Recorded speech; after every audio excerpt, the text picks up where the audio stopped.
Hello, ladies and gentlemen. It is your host with the biggest nose, JZ Courtside, coming at y'all today on Friday, December 19th, live at 9 a.m.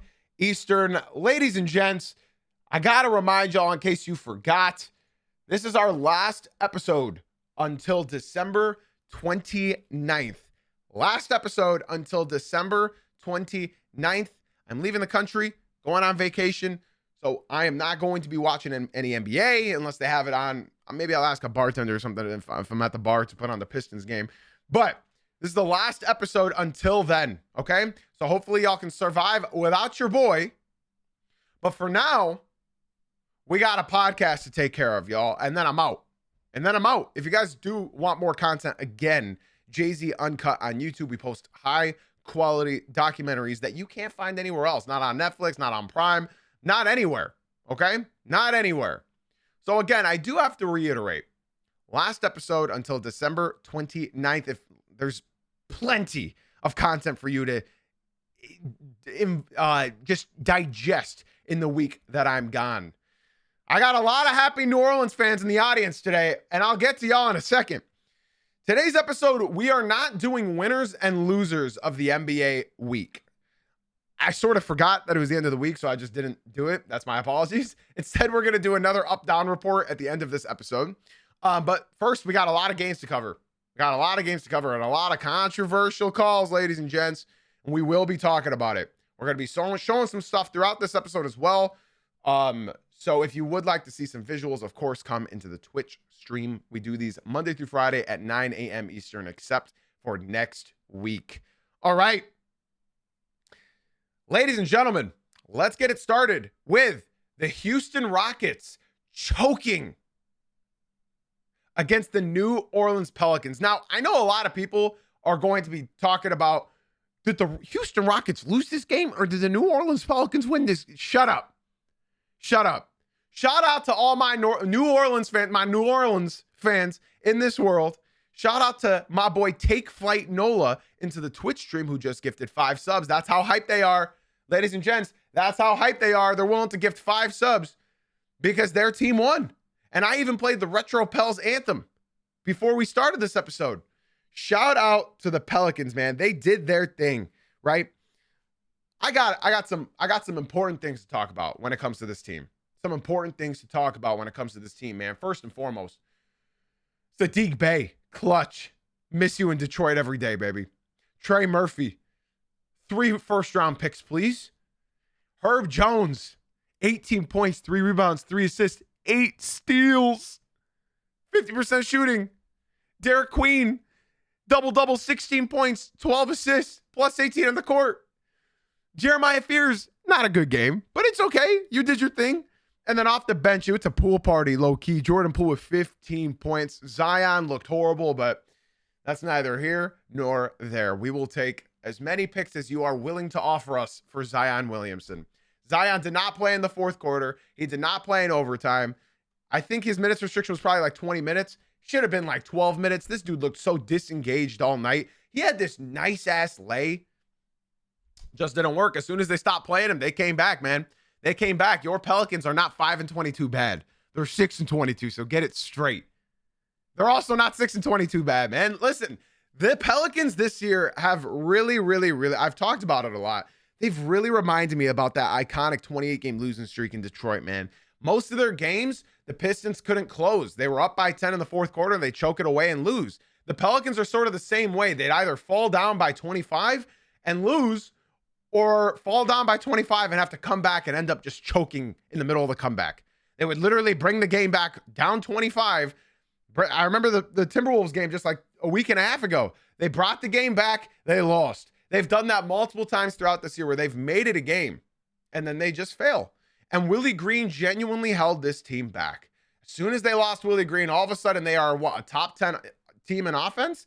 They're looking fantastic, man. Listen, look at these stats right here. The Rockets, if you just look at this, they win this game.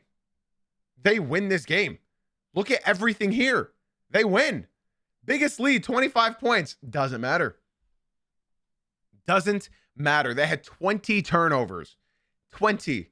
They managed to choke this lead against the New Orleans Pelicans. In overtime, Reed Sheppard had a chance to win it. Didn't happen. I got some important things that I want to talk about.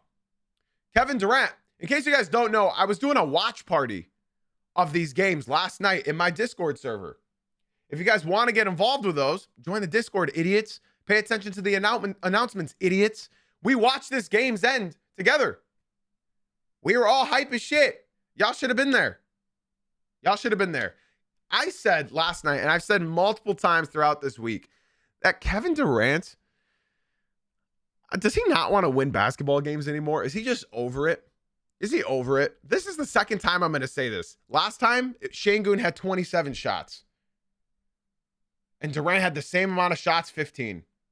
What's going on, man? Why is Durant focused on 95% true shooting, 12 for 15, 32 points, and he doesn't want to shoot? Why does he not want to shoot?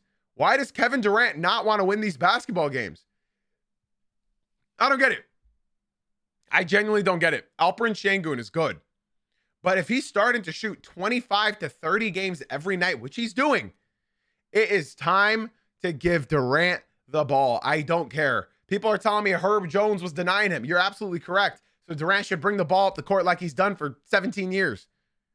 I don't know what the hell is going on here. I feel like he's really focusing on that true shooting percentage and field goal percentage. There's no reason you have 32 points, 12 for 15 from the field. It genuinely does not make sense why you're not shooting more than that.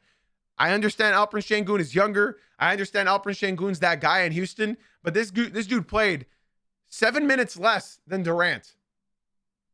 7 minutes less than Durant. And he still took 11 more shots than him. This is not going to work out. And I have another segment about the Houston Rockets later on in this episode. But Şengün should not be taking all the shots in overtime. Şengün should not be doubling Kevin Durant's shots on a nightly basis, especially when Durant is shooting that percentage, 4 for 6 from 3. He started the game 7 for 7. Durant is too good of a player to be taking a backseat to anybody. Okay? And it's not good. It's not good. That's not how you win basketball games. You know how you do win basketball games? Doing it by committee. And that's what the Pelicans are doing right now, man. Saddiq Bey plus 21 on the court. Herb Jones plus 19. Derek Queen plus 18. Plus 5 for Jeremiah Fears. This team is starting to click. And I said they're going to get better. I said they are going to get better as the year progresses. Herb Jones was playing incredible defense. Honestly, I don't think any of the hypothetical trades that we were talking about are realistic enough for a Herb Jones now, man. He's genuinely looking untradeable. Am I right? He's looking that good. Now, unfortunately, I think Herb Jones is quite a few. Yeah, he's 27. Herb came into the league as a young as an old 23-year-old rookie. That's why everybody was oozing all over him. So what you're seeing right now is potentially going to be the peak of Herb Jones. Unless he can finally get a consistent three-point shot rolling in, I just don't know. I feel as though 2 first-round picks is probably the number for Herb Jones. That's probably the number. I love watching this Pels team. They're a lot of fun to watch, and they have too much talent to be losing the games that they are, you know? I really do believe that the Pelicans could make some nice moves just to set themselves up even better for the future, because I still genuinely believe that Derek Queen, Jeremiah Fears are the core of this team. But I think you could convince a team like a Saddiq Bey that a contender could need. That's like an extra piece off the bench that could get you a bucket. Saddiq Bey is a bucket getter. I watched him in Detroit for all those years. I watched him hit game winner after game winner. They're nice, man. And I know Pelicans fans don't want to trade Trey Murphy, but unfortunately, I think you're just going to have to. I hate to say it, but you're probably going to have to. I love me some Trey Murph, and I wouldn't mind him in Detroit. I would really appreciate him over there, man. Shout out to the Pelicans. They got this shit done, man. They played so well not to start this game off. Durant should have had 50. Durant should have had 50. I don't know. He just didn't want to shoot the ball. Durant should have had 50. I think everybody agrees. 32 points on 12 for 15 shoot. He should have had 50. He should have, could have, and he didn't. Okay? And that's the unfortunate aspect of this. He just didn't want it. He just did not want it. Instead, he wanted Alperen Şengün to continue shooting. And I'm against that, man. I'm against it. Let's move on to our next game. Not a whole lot to discuss in regards to this one, but the New York Knicks, they come back and survive against the Indiana Pacers, led by their hero, Jalen Brunson. Jalen Brunson. I mean, come on, guys. You can't make up this level of skill. You can't make it up. Jalen Brunson is that guy. He is that guy. There's no disputing that Jalen Brunson. Look at this game-winning shot. Oh, sorry, guys. That's not the shot. Oops. Wait. Oh, wait. Why is this playing again? Wait. Oh, I'm sure the Pacers challenged this call. That's fine. I'm sure the Pacers challenged that call. Wait, I'm hearing reports that they did challenge the call and it was upheld. It was upheld. Oh, oops. No, this was the play I meant to show. Oops, my bad, guys. My bad, everybody. My bad. That's the play I was trying to show. My apologies. That's the play. Jalen Brunson doing his thing like he's done all year, doing his thing that he's done his whole career. Big game winner. I'm really surprised that Mike Breen gave him a double bang in the regular season, but hey, man, we move. It was a beautiful shot by a very short man, and it was an incredible finish. My overall analysis from this game is pretty simple. The Pacers didn't have a good game. Andrew Nembhard did his thing. He always does his thing against the Knicks for some reason. But Siakam had a very, very bad game, 9 for 22. I think he started the game 1 for 8. But yeah, not much help from anybody else. Mathurin didn't have a good efficiency game. Jay Huff didn't. Quentin Jackson did okay. It just wasn't a good game. It just wasn't a good game out of the Pacers. They did their thing. Moving on to the Knicks, though. I mean, hey, man, you can't make this up. You can't make it up. I mean, they did it by committee. They're missing Karl-Anthony Towns. They're missing Josh Hart. They're missing Landry Shamet. They're missing Mitch Robinson. And they're missing Deuce McBride. And they still managed to get it done. I love how the TikTok just stat watches. Pascal had 26 points. That's a bad game. Yeah, when you shoot 9 for 22. Yeah, it's a pretty inefficient game, TikTok. Pretty inefficient game. Jalen Brunson did his thing last night. He was 10 for 23. Not a good game either for Jalen Brunson. We can all agree to that.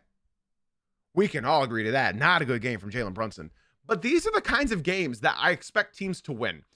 So I've said it multiple times throughout this year. I'm going to bring up a few teams here, and you let me know what you think of these answers.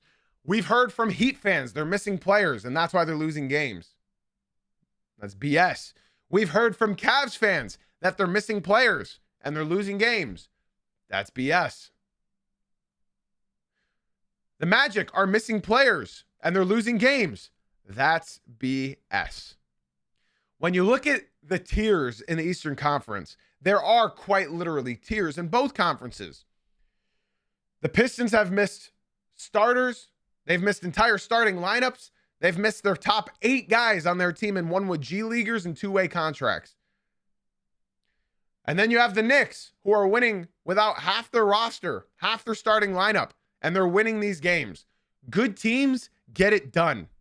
And the New York Knicks are the best team in the Eastern Conference. Good teams don't care if you're missing your third option on offense. Good teams don't care if you're missing your 4th or 5th or 6th or 7th options, which they are. They're still winning these games. And shout out the Pacers, man. They're doing literally the best they can to make this a competitive tank. 6-21 right now. They're keeping these games close. They've missed their players all year long, and they've tried to be competitive as long as possible. It's the rebuild year in the middle of a good run that they had last year. And I've preached it for the last year.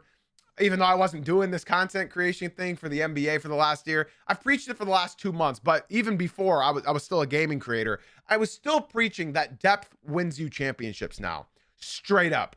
It doesn't matter how top heavy you are. Does not matter. Look at the Clippers. Look at the Rockets. Look at the Lakers. Does not matter how top heavy you are. Because in this NBA, in the modern NBA, there's a reason for all these calf strains, y'all. The NBA is very demanding now. More demanding than it ever has been athletic-wise. With the way that the NBA is now, You need depth to win. Look at the last 7 champions and tell me that depth didn't triumph. The Thunder, deepest team in the NBA. They won. The Nuggets, deepest team in the NBA at that point. They won. Who won the year before? Was it the Warriors? No, Celtics. Oh, Celtics won the year before. Sorry, the Celtics won more recently than the Nuggets did. Celtics deeper than the rest. Nuggets deeper than the rest. The Warriors, strength in numbers, baby. Look at all these teams. The deepest teams are winning championships now. And that's how it's going to be. And that's how it's going to be for a while. It doesn't matter about your top 3 guys. What matters is the team all around. So when people see the Pistons, when people see the Knicks, when people see the Thunder, when people see these teams, you can throw your starting lineup out. That's fine. But if their bench is outdoing your bench, chances are the team with a better bench is going to win, particularly in the playoffs. Because if you have an injury, if you're missing out players, that's how these teams win. That's how Indiana made it to the finals last year. That's how they surprised everybody. That's how the Thunder made it. That's how all of this happens. When you have a guy like Tyler Kolek getting a double-double off the bench with 16 points, 11 assists, and 6 rebounds, 7 for 10 from the field, that screams depth. That screams depth. I'd say massive, massive, massive shout out. Here's the thing. Mike Brown, he's basically a stuffed teddy bear, okay? Now, Knicks fans, I'll explain what that means in a second. He's a stuffed teddy bear. I'm not saying he's like Ty Lue where he's a puppet, but he's a stuffed teddy bear. Mike Brown will sit there and watch and observe, and then he'll come to life. And that's what he does every time he's a head coach. He'll sit there, not move, not react, and then right when you least expect it, he'll react accordingly. With the Mike Brown minutes, in particular in the NBA Cup Finals, he did something that Tibbs never did in his tenure. And this is why Tibbs is the most overrated coach in NBA history. I don't think he should ever have another job in the NBA ever again. He's good. He's a good floor raiser.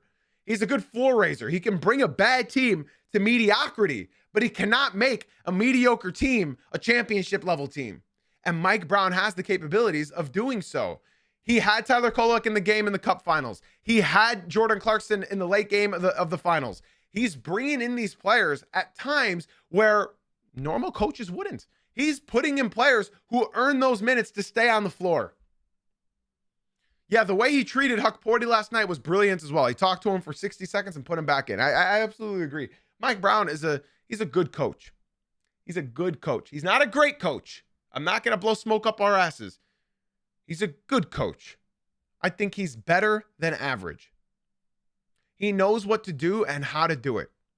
He gets everybody involved when he needs it. And that is what's going to lead the Knicks into the finals this year. Unless there's a total collapse in the playoffs. We'll see. We'll see what happens. Ladies and gents, let's move on to the other games of the night. The other games. I'm not going to talk about all of them. Okay, there were a lot of games last night. There were a lot.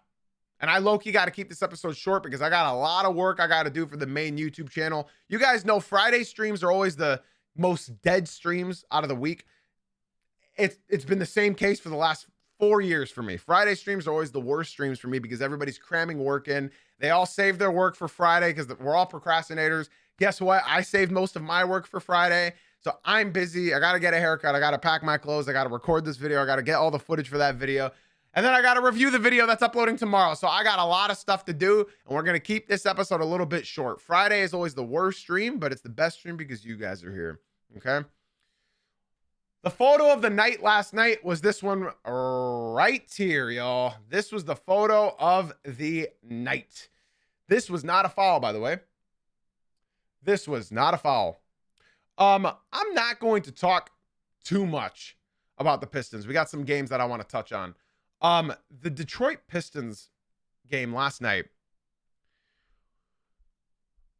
I'm not upset about the loss. I'm genuinely, I can tell you with my whole heart, I'm not upset by this loss because it was clear right from the beginning of this game that the refs had an agenda. After this play by Anthony Davis, if you call this a play, Anthony Davis knocked the ball out of Jalen Duren's hands, and when he took the ball out of Duren's hands, he was standing out of bounds. So 2 penalties right there. For the entire fourth quarter of this game and overtime, they were playing football, and we couldn't compete. Because as you guys know, the Pistons do not get calls. You know me. I don't blame foul calls being the deciding factor of a game. I hate that. But when it's screaming at you, obviously, the Mavericks had 36 free throws. The Pistons had 20. So for my guy in the TikTok saying, bro, you're complaining, this is full authority to complain. They got 17 more points than the Pistons did at the from finish to end. At one point, it was 25 free throws to 7. The refs had an agenda, and this tells me that they had an agenda right here because JB Bickerstaff after the game, JB criticized the officiating, said the ref who ejected Ausar, oh, by the way, sorry, I forgot to mention that, Ausar Thompson got ejected. Ausar Thompson did. Ausar Thompson, who has never gotten a technical foul in his entire NBA career, got ejected for, quote, making contact with official Josh Goebel. As you can see, this is the closest he gets to him. He doesn't touch him. This happened 8 minutes into the game. LeBron James, oh, believe me, I know. LeBron James ripped the referee's arm off. Didn't even get a tech. Ausar Thompson, get ready. Ausar does touch him. Are you ready? When the ref pushes him back. This is the only time he touches him. The ref, no, there was no bump. Anybody that says there's a bump, I have watched this replay from every angle about 30 times. He does not touch him. He stops here. This is the closest he gets. And then he pushes him away. He pushes him. He puts his hand on Asar's chest. He pushes him. Not 1 tech, 2 techs, you're out of here. Not even a warning. Not even a technical foul. An immediate ejection for a player who has never had a technical foul in his entire NBA career. Where's the benefit of the fucking doubt? Nothing. Duncan Robinson also got injured in the Pistons game, okay? He also got injured. Here's the difference, man. This is the duality. Ausar does not touch him. The ref touches him. And then here you have LeBron James ripping the referee's arm off. Nothing happened here. Nothing. Not a technical foul. Nothing. But Ausar gets ejected for staring at a ref.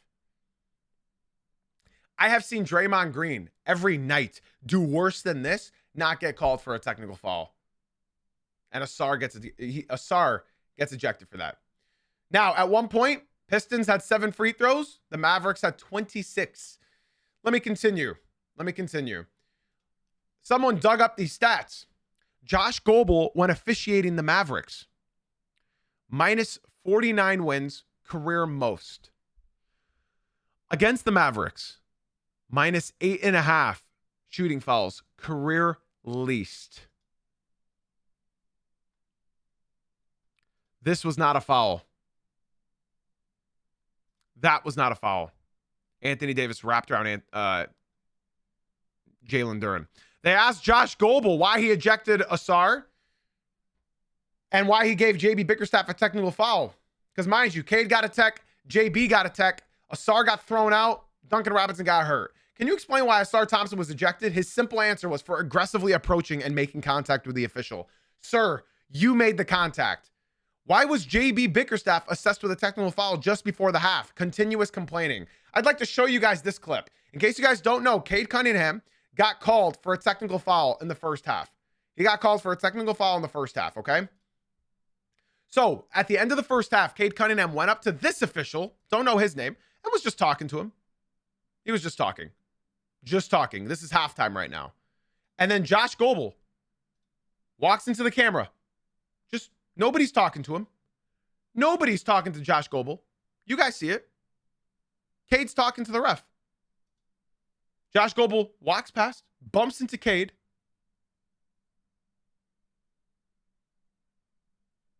gives the tech.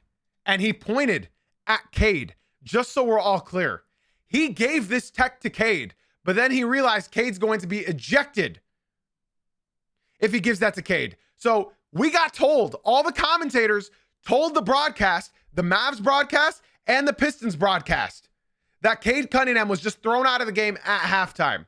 He gave it and assessed it to Cade. He said number 2 tech and gave it to Cade when he's not even involved in this action.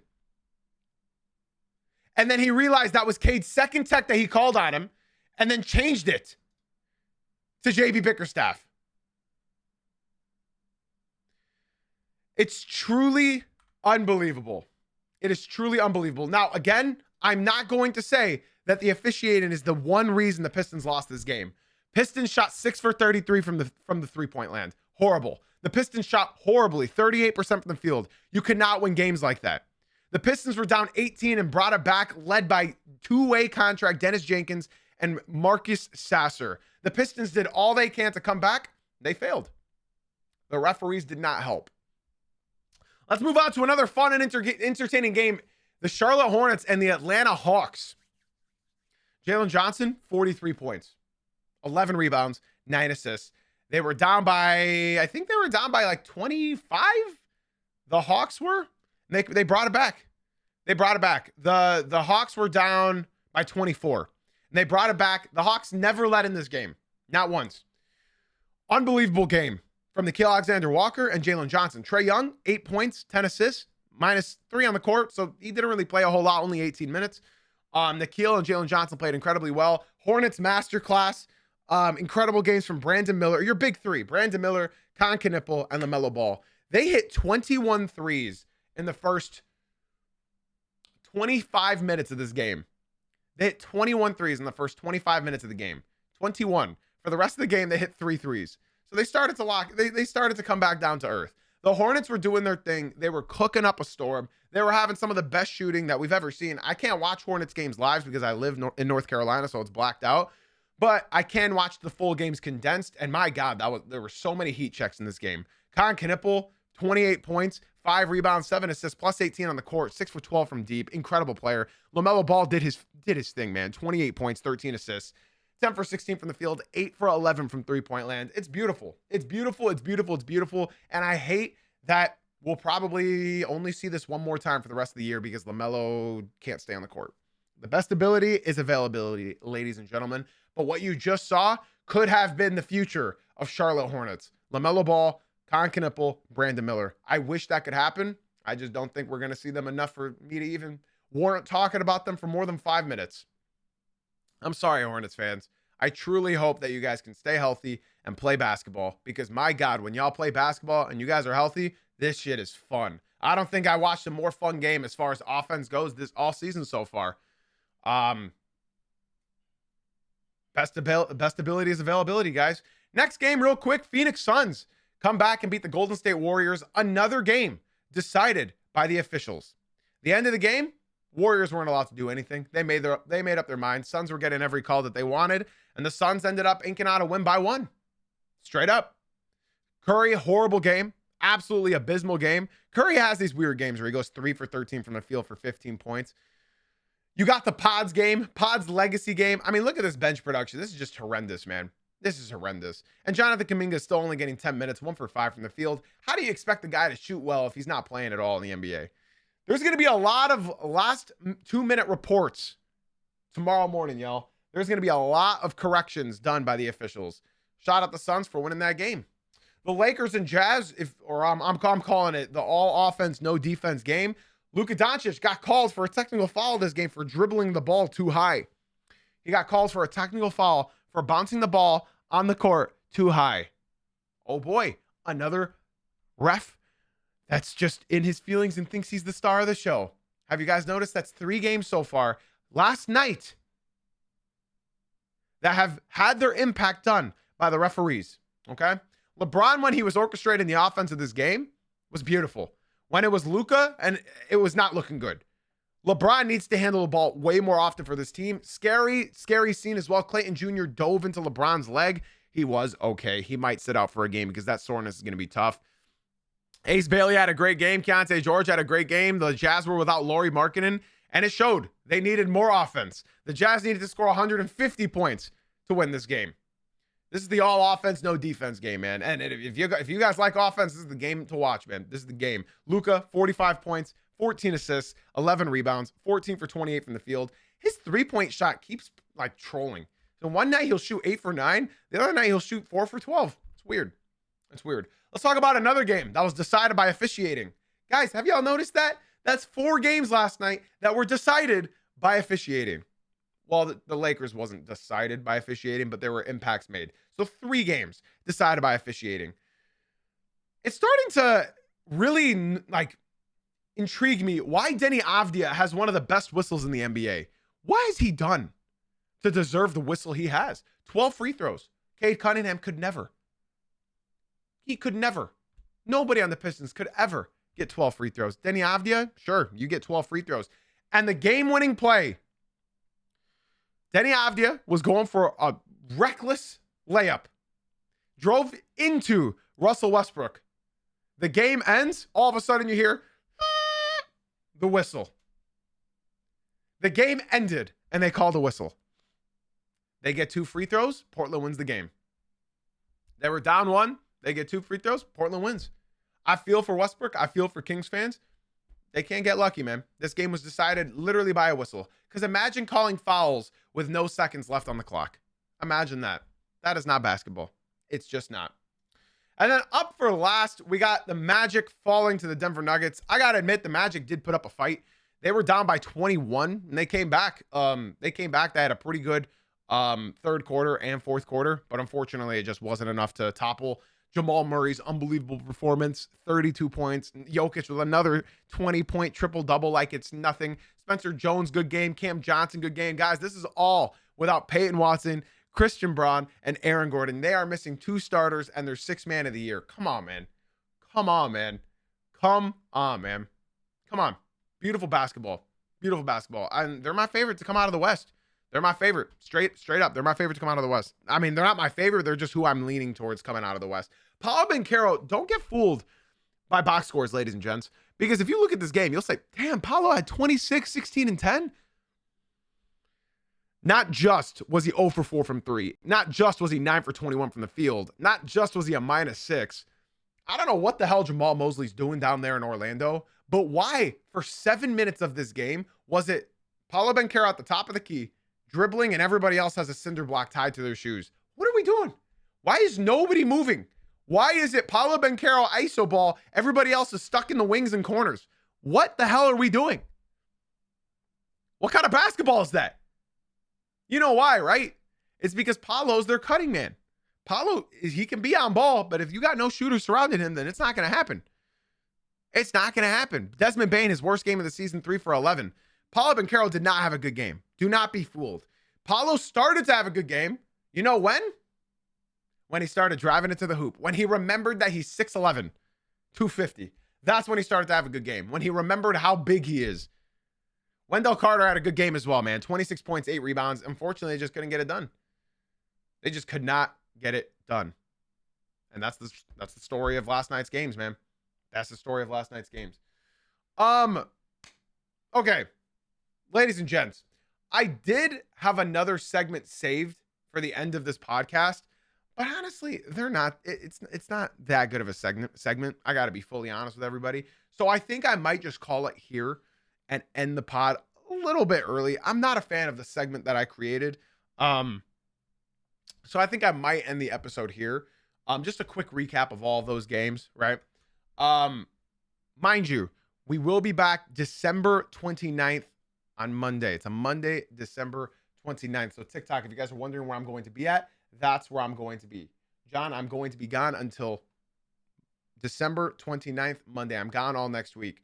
TikTok, YouTube, if you guys are enjoying the stream, be sure to swing on into the Twitch stream, okay? Jay-Z Uncut on Twitch. Ladies and gentlemen, podcast listeners, be sure to leave a 5-star rating and review. Drop some likes, drop some follows. I would appreciate it very, very much. And make sure you join the Twitch stream. That's where you get connected, MJ. That's where you get really joined into the community. We do this Monday through Friday at 9 a.m. Eastern. Unfortunately, we will be gone next week. I am going on a vacation, but that's going to do it for today's episode, y'all. My apologies. I got to save my voice. I got a big recording I got to do today, and I got to save my voice, y'all. Ladies and gents, boys and girls, I got nothing left to say, y'all, except for thank you for being here. Thank you for being you. And as always, guys, thank you for watching/listening. I will see y'all Monday, December 29th. Come through to the Twitch stream, TikTok. Hope to see y'all come through. Vaulted and MJ, I'm talking to you, boys. Come through.